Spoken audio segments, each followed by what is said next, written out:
Hello guys! Hello, this is for Taurus. Taurus, welcome dito sa aking channel, Kapalaran 888. Welcome guys. Alamin natin kung anong messages, vibration, gabay energy para sa lahat ng Taurus. Alam niyo yung linggong ito ay lahat ng zodiac sign ay pinag-iingat. Okay? Yun. Taurus, comment down below if you resonated. Sa nakikita ko sa iyo dito, Taurus, possible kang makatanggap ng balita, ng chat, ng call, na isang kapamilya mo ang posibleng may sakit. Sa nakikita ko sa iyo dito, pwedeng yung parents mo, either your mother, or posibleng yung lolo, yung lola, or possible na yung person mo. Kung may ka-live-in ka, alimbawa magka-live-in kayo, mag-boyfriend, girlfriend, mag-asawa, nasa long distance relationship kayo, possible kayong makatanggap ng balita na yung person mo, or kung sino man yan, ay posibleng may sakit siya. Na kailangan mo siyang sunduin, kunin, kasi pwedeng nasa hospital siya or kung ano pa man. Mag-iingat tayo, okay? Kasi napaka-nega ng energy na to. Possible na may magnanakaw, okay? Pwedeng yun, mag-iingat ka. Ilang beses na tayo na nakabasa ng ganito sa readings mo na kung ikaw ay nagrarant lang ng bahay, ng kwarto, ng bed space, mag-iingat ka kasi pwedeng nakawan ka. Masalisihan ka, lalo kung bago kang sweldo. Kasi this week, yes, pwedeng sweldo na. So, mag-iingat ka sa sweldo mo. Huwag patulog-tulog kung sumasakay ka sa mga public transportation kasi pwedeng manakawan ka.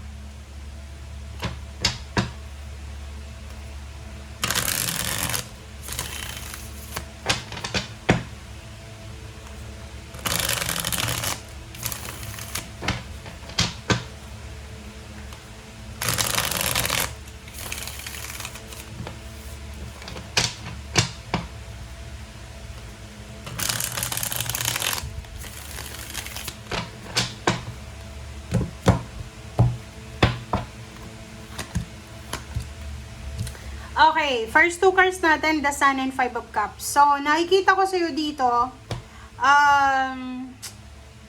maging masaya ka daw. Or, sa linggong ito, Taurus. Sa linggong ito, Taurus, marirealize mo na importante yung pagiging masaya. Importante na maging masaya tayo, i-cherish natin yung moment natin. Kasi yun na nga, magsisisi tayo sa bandang huli eh. Kasi, di ba may mga pamilya na nag-aaway-away, nagkakagulo, ganyan.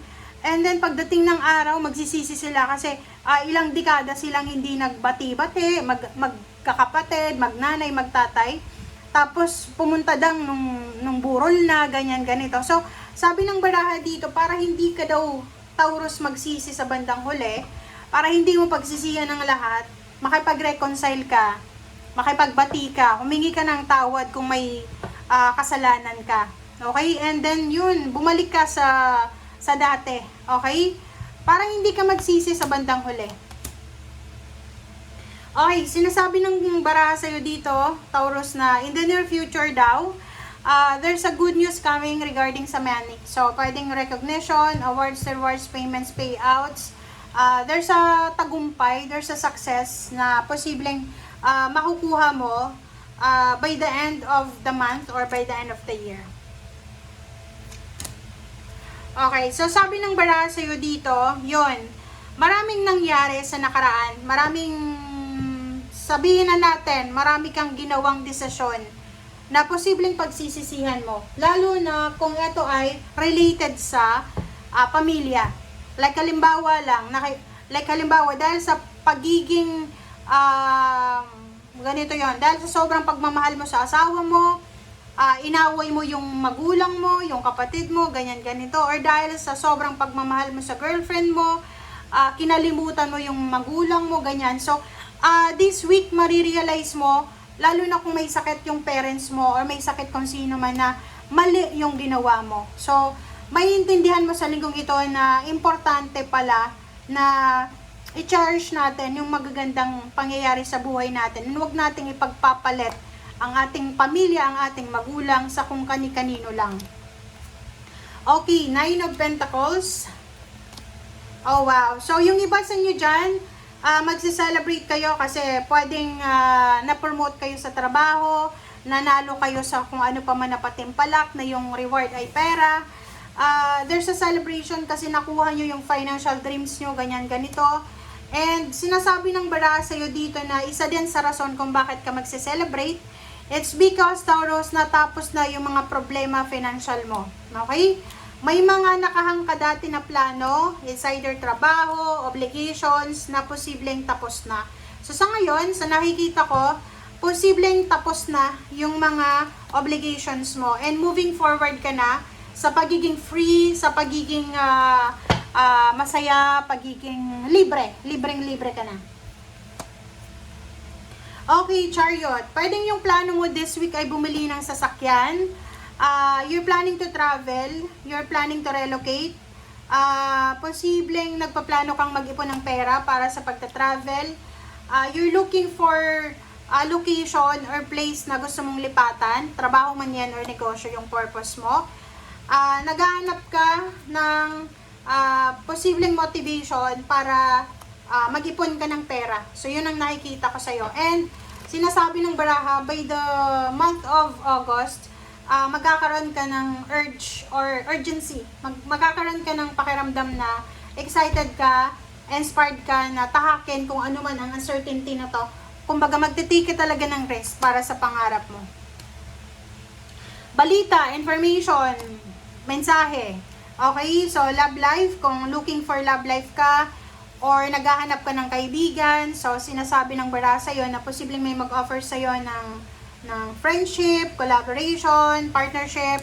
Mayroon din sa'yong mag-offer ng trabaho. May mag-offer din sa'yo ng balita. Like, alam mo, ganyan, ganito. Eto yung gagawin mo, mga advices regarding kung halimbawa gusto mong mag-abroad, gusto mong lumipat ng company, kumbaga hindi mo pa alam kung ano yung mga gagawin mo. May mga tao dyan na matutulungan ka. There's an incoming happy celebration sa family. But sa nakikita ko sa'yo dito, hindi ka interesado kasi possible na magtatrabaho ka sa malayang lugar. And nakikita ko sa'yo dito yung feeling mo na malungkot ka, feeling sad, feeling lonely, feeling helpless, ay posibleng matatapos na. So you will reclaim your power. Matatapos na yung lungkot, matatapos na yung mga away gulo, and you are parang coming back sa kung saan ka galing. Okay? Protect your family. Protect your love life if it's possible. And sinasabi ng baraha sa'yo na yung pamilya mo, siya yung talagang kakampi mo. Okay? Yung parents mo, yung magulang mo, siya dapat yung bigyan mo ng maraming pera, maraming atensyon. Kasi siya talaga yung kasangga mo hanggang sa pagdating ng tamang panahon or sa huling sandali. Okay, thank you guys and see you again. Bye!